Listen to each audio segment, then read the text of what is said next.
Thank you for joining XROM, which is India's first AR VR focused podcast. And today I'm delighted and honored to have with me Mr. Dale Imerman, who's the Global Director of Metaverse Partnership at WPP PLC. So, Dale, really appreciate you taking time being part of the podcast. I mean, my introduction was extremely brief, but I would love you to share your introduction to my audience. Okay, thank you, Eddie, for having me. I really appreciate being on your podcast. I've enjoyed listening to some previous episodes. Yes, as you mentioned, I'm the Director of Metaverse Partnerships for WPP. We are a large advertising holding group who believes in the power of creative transformation. We're a large company. We have over 600 operating businesses around the world, roughly 100,000 staff. And we help businesses all over the world with their media, communication, creativity, technology, etc. My role really is to look at how we broaden and strengthen our existing partnership, create new partnerships that have metaversal aspects, look at how we establish a point of view going forward around the metaverse for our business, for our operating companies, so that ultimately we can continue to help our customers with solutions, much like we have assisted them with traditional media when the internet came along, with digital media as well as social media. And so we are obviously looking at the metaverse, what this means for brands, what this means for the world, what it means for culture. And it's uncharted territory for the most part. Despite us having a lot of wonderful people as well as businesses in our group who have been doing a lot of work in this space for a number of years already. But it's very exciting. Lovely. Yeah, it's super exciting, and you rightfully pointed out that it's still uncharted territory. It's nascent.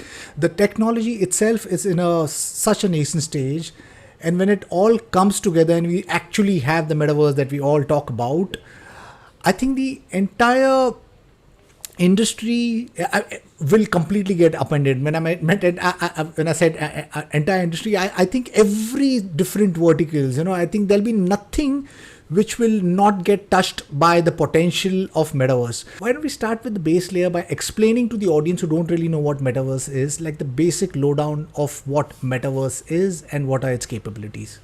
I think there isn't a singular definition of what the metaverse is, but I like to talk about what it isn't. The metaverse isn't a piece of technology. It's not something we're going to switch on or access or plug in. And as a first rule, what I like to tell people is, if you're going to use the word metaverse in a sentence, exchange it with the word internet.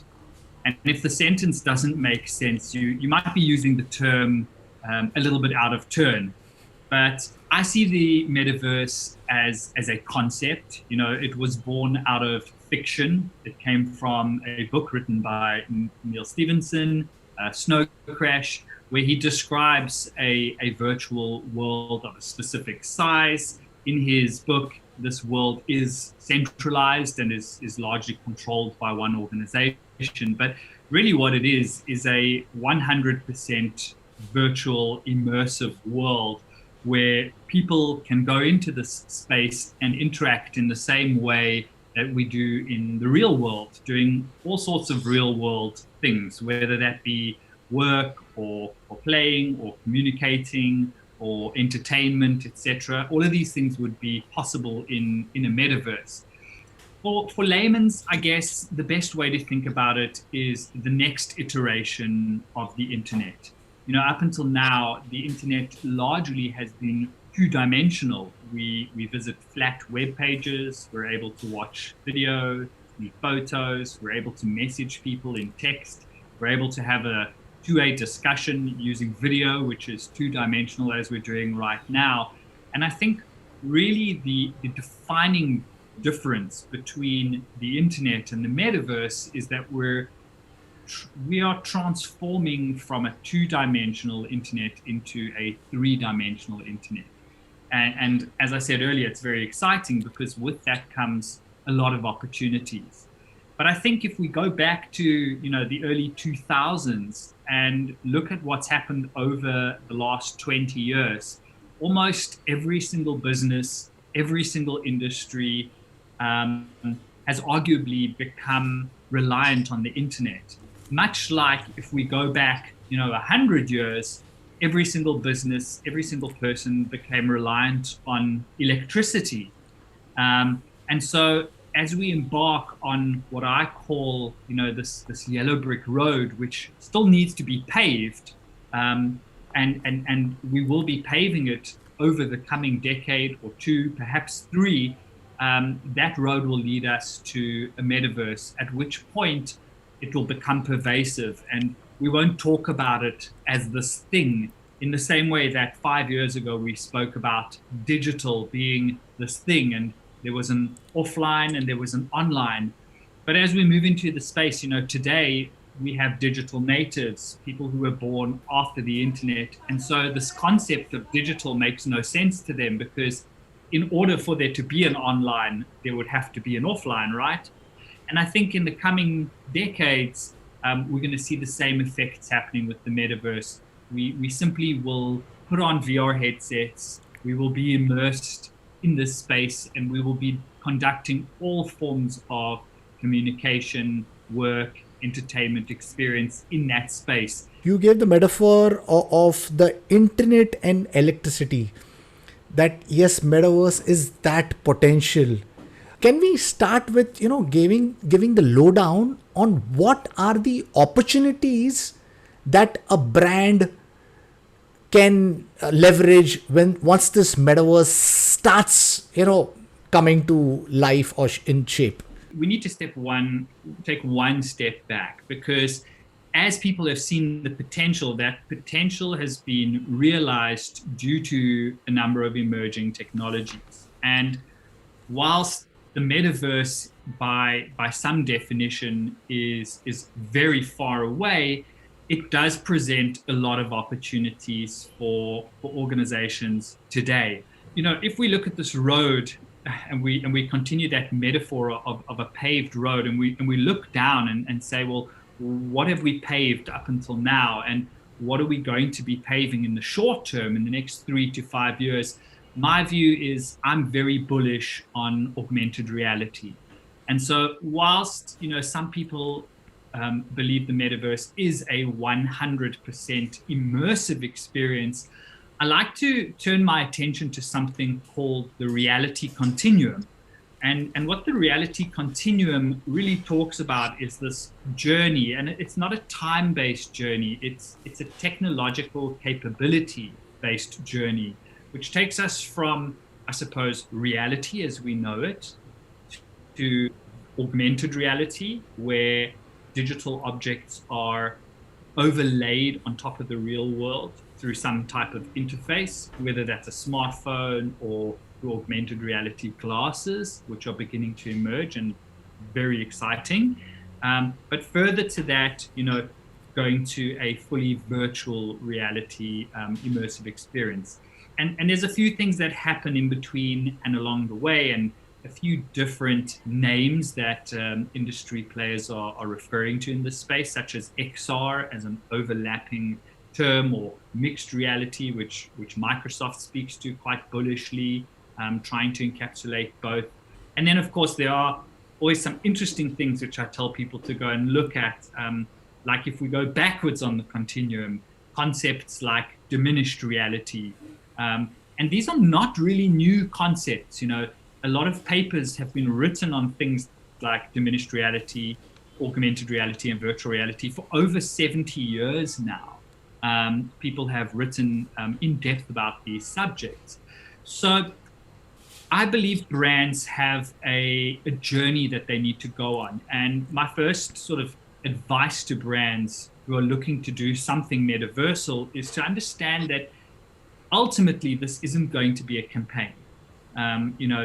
Going down the road towards a metaverse is a commitment, and all businesses, much like the internet changed the way we do business, all businesses will become metaversal businesses. And the reason is all people will be engaging in metaversal spaces.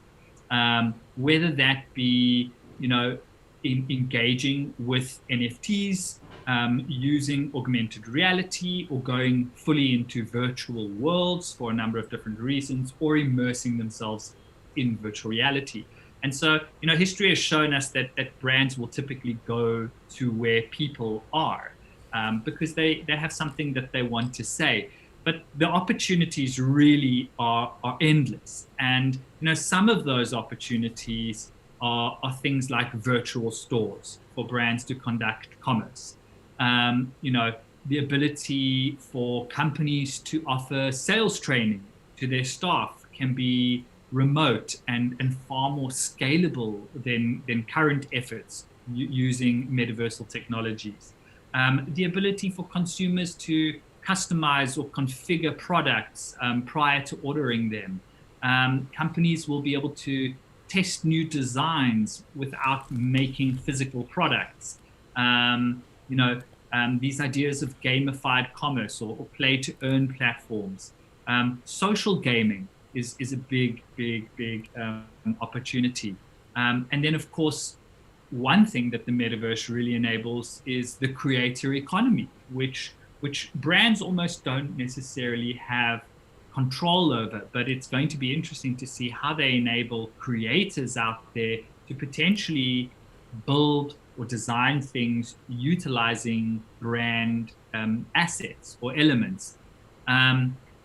Virtual production or virtual photo shoots, as some people call them, is another amazing opportunity that brands have on offer to reduce the carbon footprints when producing TV commercials or visuals by rather using 3D software like Unity or an Unreal Engine. We're already seeing from companies like Macy's that they're seeing a 60% increase in sales and 25% decrease in returns where their online stores offer 3D models or virtual try-on, etc. So already we're seeing really good results for brands and commerce with the metaverse. And then, of course, the most exciting things brands can do in the metaverse or with these metaversal technologies are the ones that creative people have yet to come up with. And that's where I'm so bullish, is to see, what happens when incredibly creative people and brands come up with new ideas and new ways of doing things that we haven't really conceptualized yet, that go beyond translating things that we know, like an office, into a virtual office. How do we go beyond the obvious and get to things that are going to serve new purposes? And that's really going to come from creativity. So that's why it's so vital for brands to have creative partners to help them along that journey.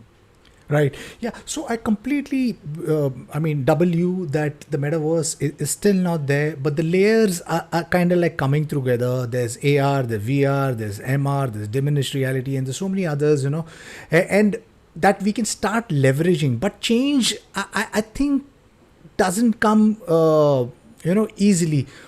Most of the ad agencies, production houses, content studios are still extremely comfortable with or traditional media, which is TVCs or radios or print media. And you said something which is very profound, I think. How do we move on from just the campaign mind to commitment? Because I think the only way to grow this ecosystem is to have a vision into the future and understand that this is what is coming and how we can shape that future. So how do we go on educating the creative community, the creatives from the agencies, the servicing from the agencies, the content creators from the agencies, and how can we go from nudging these big powerhouse production studios or ad agencies to move from just the campaign mentality to a long-term commitment? In short, there has been a big shift in that mindset thanks to the internet and social media. I mean, if we look back to the earlier days of Facebook, when brands began to embark on working on these platforms to meet consumers where they were, there was largely a push for campaigns. And then, of course, if we look at something like a Facebook page, it's not really something you can do a campaign on, right? It's a presence that a brand would set up, and that presence requires continuous content to keep engaging with people, and as that ecosystem has become busier, there certainly has been a fight for attention. And so the quality of the content needs to be more relevant. And brands have sort of dove in and realized, okay, we can use these platforms to put campaigns within them, but the platform itself is not a campaign. And so I think we can agree that we've largely seen commitment to things like social media for the last 10, 15 years from almost all brands, really. And of course, there are many that are still finding their feet in that realm. Change, is not something that happens overnight. It is a slow thing. And there are a lot of factors to take into consideration when we talk about, how do we change the thinking from one way to another way in order to drive an industry. A lot of the sizzle that we're seeing in the headlines lately, these huge amounts of money that companies and brands are paying for things like NFTs or digital land, or we're seeing headlines of the first wedding in the metaverse, or the first this in the metaverse, or this company is doing this in the first. They largely are attached to hype, and there's a lot of FOMO in the space. And all of these things actually contribute to people changing their mindset. It's this idea of being left behind that induces fear. You referenced Singularity. I think if there was one core message around what Singularity puts out, it is overcoming fear, and that fear is the thing that gets in our way of advancing or progressing. But fear obviously has a place because it naturally protects us from things that are dangerous. And I do think that if brands and people are too hasty and they jump into this realm too quickly without exploring first, without learning a little bit, without talking to people, seeing others make a few mistakes, seeing others succeed and get things right, it can be risky for individuals and brands. We've heard a lot of people who have lost, a lot of money by losing private keys or having their crypto or their NFT hacked. And we definitely don't want brands to call consumers down a road and have them face those risks. So I do think, a lot is happening already to shift that mindset. I think this podcast wouldn't exist if there weren't people like you interested in this space. And, I think, thank goodness, a lot of other guests and myself are coming on here, and hopefully people are listening, and that's going to change their point of views or their opinions and allow them to take, one step down that yellow brick road we speak about, to get them just a little bit closer to where we are inevitably headed.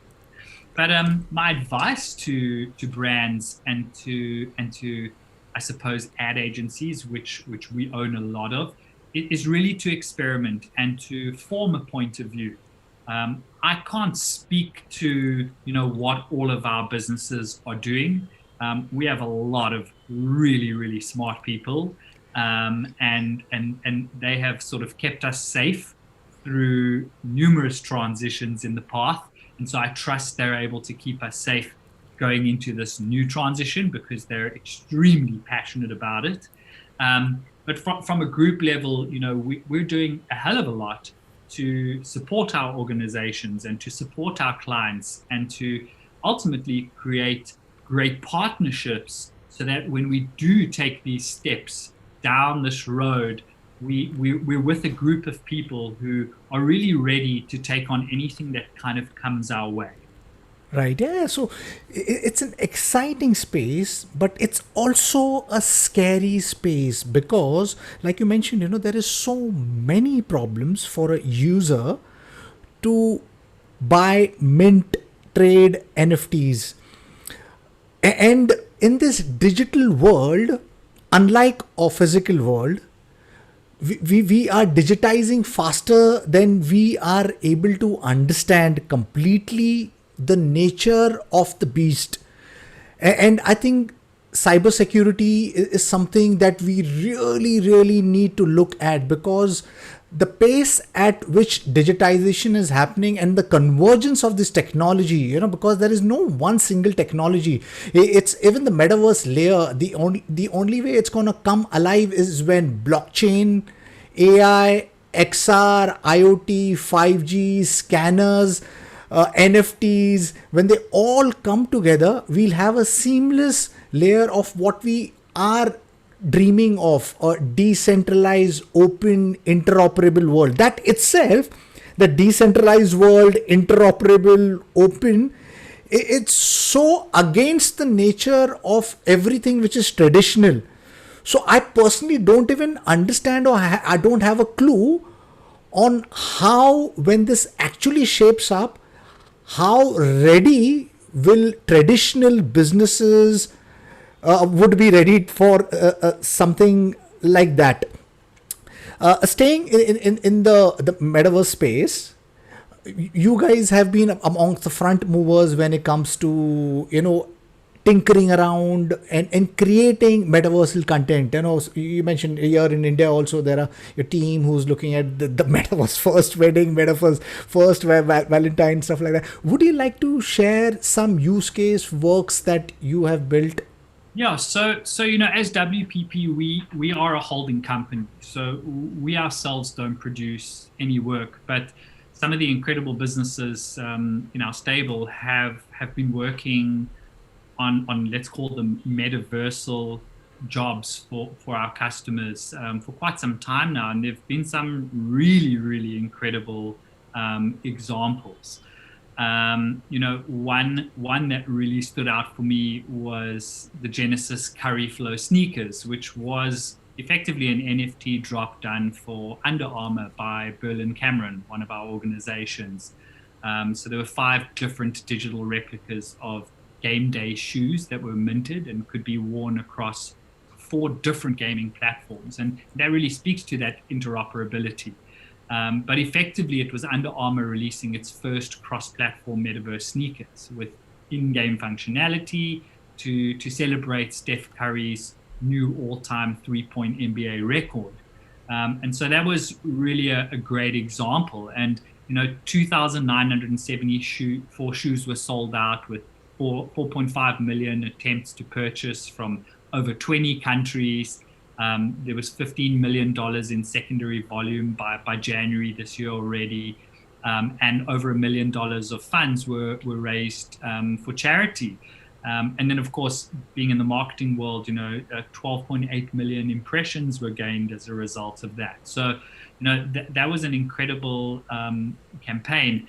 And another favorite of mine was something called Immortal Poppy, which was done by Wunderman Thompson. And really, it was a campaign for the Royal Canadian Legion on the 100th anniversary of the Remembrance Poppy label pin. People can go and look that up. But effectively, it was a series of 100 purchasable NFTs that were 3D replicas of real poppies. And each had the names of fallen Canadian soldiers digitally engraved in them.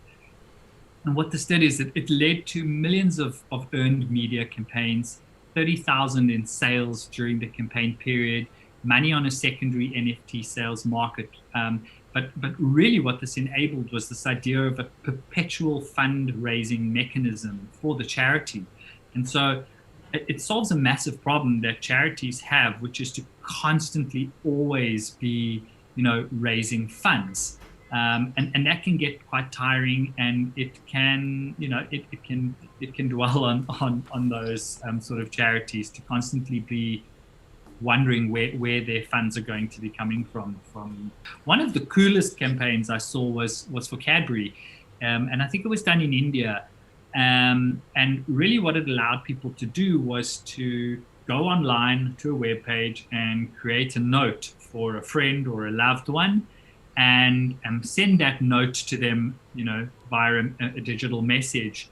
And when the friend received that note, they could click on a link which would open up their camera on their smartphone, and they could point their camera at any Cadbury's ad in the country.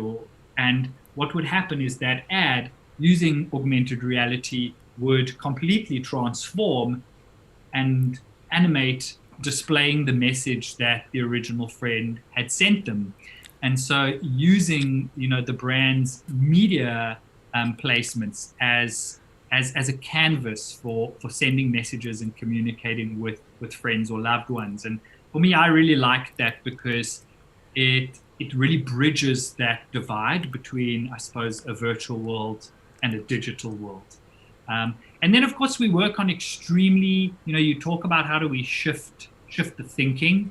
Well, I suppose it's the forerunners, right? The mavericks, the pioneers that put together campaigns that really genuinely push the boundaries of what is possible today. And one such campaign is something we've been working on, again, VMLY&R, as well as Hogarth, which is a company of ours that runs our Metaverse Foundry, did something for the band Bastille called Give Me the Future. And, this was an R&D project to support the release of their new album on behalf of EMI. And we partnered with Epic Games and with Microsoft. And what we did is we were able to bring a physical audience into a live performance as artistic point clouds. So what that means is fans were able to show up in the filming of the Bastille music video as avatars and be recorded live as we were recording the music video. And so it circumvented the usual metaverse gig approach, which, is pre-recorded concerts and things like that. And so the fans were actually able to interact with the band while recording the music video. And in addition to the outcome of the music video itself, we built an accompanying VR experience on Oculus Quest with specific content that people can experience. And these are very technically challenging things to achieve, which is why we partner with the likes of Epic and Microsoft and NVIDIA, of course, for processing power. But it allows us to really push all of those boundaries, the boundaries of what is possible from a hardware perspective, what is possible from a connectivity perspective, what is possible from a software perspective. And by pushing these boundaries, we really do, I suppose, clear the mist as we move down this path towards metaverse, so that others can follow and say, wow, okay, these are the things that are possible. We understand the fundamentals. We can go to and come up with ideas that leverage this hardware, this software, or these mechanics. How important is the India market? Because we're known for engineers, developers, content creators. Is there anything around this which scares you? Because advertising is that one industry which can nudge you to buy stones.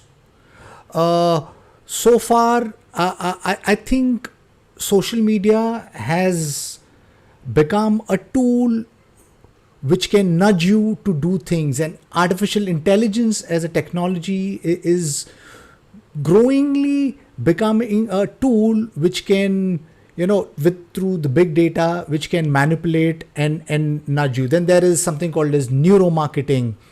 We've been, data harvesting, data manipulation for branding but right now we're saying that we're getting into a world of transparency. At least the Gen Z think like that. They view and want a world which is transparent, where they think that the social justice, climate change, equality should be in mind for any brands. So brands, the consumers are very conscious that the brands and marketeers adopt ethos. There was this film made by Kichi Matsuda called Hyper Reality, and he painted a picture on how the world could become completely dystopian with our excitement to paint the world with data and annotate content. So do you worry about this metaverse going out of hand in a situation like that, where we are constantly bombarded with advertising content? Um, I wouldn't say I'm worried. Of course, I'm not worried about the metaverse, because saying I'm worried about the metaverse would also sort of imply that I'm worried about the internet. What I worry more about is people, and the things that they choose to do with the tools that they have at their disposal. But if I look back at history and look at the tools that we have discovered or created, during our time over, say, let's look at, say, the last 200 years, almost all tools that we create could be used for good or for evil, right? There's that saying, guns don't kill people, people kill people, right? And it's very, very true, and I don't like using dystopic metaphors, and I'm not a fan of a pessimistic dystopic future, but I see how naturally, because we want to remain safe, our minds naturally look at potentially more negative, or in some cases worst case scenarios. And I think the series Black Mirror, does that really, really well. And I think showing that serves a purpose. But, just like the internet has been used in many, many ways negatively, for the most part, it has really empowered humanity. Never before have we ever been able to communicate as fast, as reliably, as effectively as we have been able to over the past 2 decades. Never before have we had access to information in the same way that we currently have right now. Never before have we had the ability to connect, to have commerce operate in the way that it currently does. These are all really positive things that have changed the way we live our every single day lives for the better. And so whilst there is always going to be some negativity, it seems that good seems to prevail. And I believe with the the journey down the road to the metaverse, I think good will also prevail. But with that said, these are very important questions, because if we can try and assume the negative effects of a metaverse, or potentially the negative ways in which some people might try to leverage, the technologies that are converging to create a metaverse, we can address it. I'm very interested, in things like inclusivity in the metaverse, brand safety in the metaverse, diversity in the metaverse, and these discussions are really important to have, and one can get very philosophical, and I think it's great to go down that road, because a lot of the ideas that we now see becoming reality were born out of philosophical discussions. So we certainly should be looking at, I suppose, all of the instances we can imagine. But like I said earlier, the most exciting are the ones that we have yet to imagine, or that people have yet to conceptualize and come up with. So in short, no, I'm not worried about the metaverse. I am very excited about it. I do believe that in its purest form, it doesn't exist and won't for a number of years, 1 to 2 decades. But the road that we're going down is one that anyone can travel down, and anyone can really play a part in shaping what that metaverse might look like, or what it might be. Yeah. And then I realized I didn't answer one of your questions earlier, which was how important is India? And well, India is extremely important. It's one of the largest markets in the world. It's an emerging market. Personally, I've spent a lot of time in India, and it's one of my favorite places. I've been all around India, and I've got a lot of friends there, and spent a fair amount of time there, as I said. But yeah, I'm seeing a lot of innovation coming out of India. I engage with a lot of individuals in my personal capacity, from developers, strategists, and these are developers in really cutting edge technologies like computer vision and doing incredible things that are pushing the boundary in augmented reality and virtual reality, and even concepts like decentralized finance. I speak to people almost every day. And personally, what I see out of India is this massive, let's call it a hunger. There's a huge hunger. People really take what's in front of them, and the opportunities that exist, and they grab them by the horns, and they go for it. Whereas in other countries, if I look at sort of a parallel or juxtaposition of that, some people just paralyze, and they stop and they look and they wait, and then they wonder why they left behind. So India is extremely innovative. It's extremely hungry, and if I just look at the kind of work that is actually coming out of our Indian agencies and from our clients that operate in that region, it's some of the best work that I've seen to date. And so it excites me to see what ideas and what evolution is going to come from that market, because it definitely is a market that is pushing and spearheading new technology, and certainly new technologies that are fundamental to building a metaverse. Yeah, yeah. Thank you, Adelia. Yes, there is some really cool innovations happening over here, and the hunger of the creators, developers, engineers is very evident, because yes, after, I mean, we have this opportunity to play a role, and like you said, metaverse will allow anyone, everyone to be a co-creator. So we're getting into an exciting space. My last question to you: would you like to share trends of what you think is coming in this year and beyond? So for me, I believe that NFTs, that are going to go beyond, wearables and art. And I think wearables and art are going to have a significant role to play long into the future.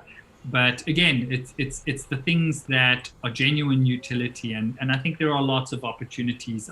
I've seen examples, or at least read examples of automotive companies using NFTs to store vehicle service records. A large problem is vehicle service fraud. When you buy a secondhand vehicle and the service history is not legitimate. Something like an NFT really can solve that issue and give full transparency, so that you know exactly what it is you're getting. So I think that over the next sort of 2 years, we're going to see NFTs becoming a little bit more utilitarian, and organizations are going to see how they can use them in their companies for, in a scalable way that makes sense for their internal workings as well as their customers. In terms of virtual reality, I think we're still a little way out. The user numbers are certainly growing. The hardware is getting a lot more advanced, and it's coming down in price, and it's becoming a lot more accessible to people. I think connectivity costs are coming down. And of course, the ecosystem of developers and creative people who are using the tools to build for virtual reality, the tools are becoming more accessible. The resources to learn how to create experiences are becoming more accessible. And of course, that creator economy is forming. But I still think that, what we're going to see sooner is augmented reality taking center stage. Both Apple and Google and Facebook have all shown that they believe that's where this next embodiment is going to happen in the very near future. Specifically inside augmented reality, the areas that I believe are going to become quite critical and used widely over the next 5 years is commerce. So the ability to try on shoes or a watch, a timepiece, or clothing before purchasing it, to even potentially see, what size you are for your shoe, is going to have great implications on commerce. As I mentioned earlier, we're seeing reports showing much higher conversion rates for people who are browsing to actually purchase products when there's a 3D model or an AR experience for them to evaluate the product. We're seeing much lower returns, which is a huge cost to businesses who are conducting e-commerce. Avoiding the fees of having to courier items back and then send the correct size or the correct color back to someone because they chose something and couldn't really tell if it's what they wanted from the photos. But when you're able to actually try it on, it's a different story. And then the next two realms are education and training. The reason why I separate them, I think education in terms of traditional education, people going to school or university, the ability to experience concepts that ordinarily would be put on paper or in textbooks or two-dimensional or on video. You can now immerse yourself in those concepts and be able to see them in a third dimension. And I suppose a rudimentary example would be learning about the solar system. Sure, I could look at a diagram of the sun in the middle with all the planets around and circles, or I could actually be transported to space and see these planets floating around, animated to scale. I can zoom in on them. I can learn more about each planet. That's not something I could have learned in the way that I can learn it now. When I was young, and I struggled to learn. And so if I look at how augmented reality opens up the doors for education, I wish I had the opportunity to learn things using augmented reality when I was younger. But then, of course, training, and by training, I mean inside organizations who are either selling products or servicing products. I have a lot of experience in the automotive space, and as we're seeing a shift to electric vehicles, so with that comes a shift of enhancing the knowledge of say a mechanic to work on a combustion engine to now work on an electric vehicle, which is actually a very dangerous process because you're dealing with high voltages. And so from a safety and compliance perspective, training in augmented reality is going to be a big industry, in my opinion. And then if we just look at other aspects, of I suppose how people engage with brands, people are going to be able to look at products before they buy them. They're going to be able to look at products at the point where they buy them. And I guess once they've bought products, they're going to be able to interact with those products after they've bought them. I mean, when was the last time you bought something and looked at the user manual? User manuals are terrible. There are these thick booklets. We have to cut down trees to make them. Inside every one, you've got 17 languages, and you've got to go and find your language. When I could just point my phone at a QR code on a piece of IKEA furniture, and I could be guided in 3D as to how I should assemble it. Or, if I point my phone at an espresso machine, how could I be guided to unbox it and prepare it for my first cup of coffee? So I think augmented reality has a big role to play there. And then, of course, one realm of augmented reality that I've not spoken about just yet is, of course, augmented reality glasses, which empowers us to be completely hands-free while engaging with AR. And so I think that's the area that excites me the most. That's the area that I feel is ripe for execution right now.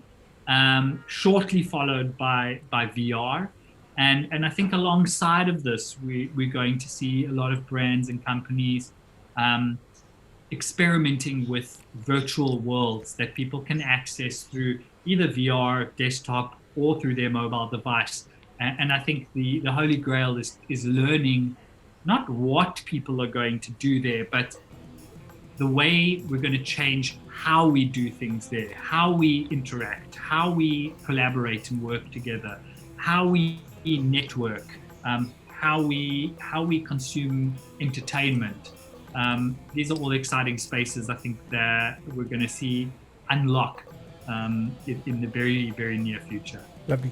Dale, thank you. Really appreciate you taking time and being part of the podcast and sharing your insights. Yes, we're getting into a fantastic world. You mentioned so many industries: commerce, healthcare, education, training.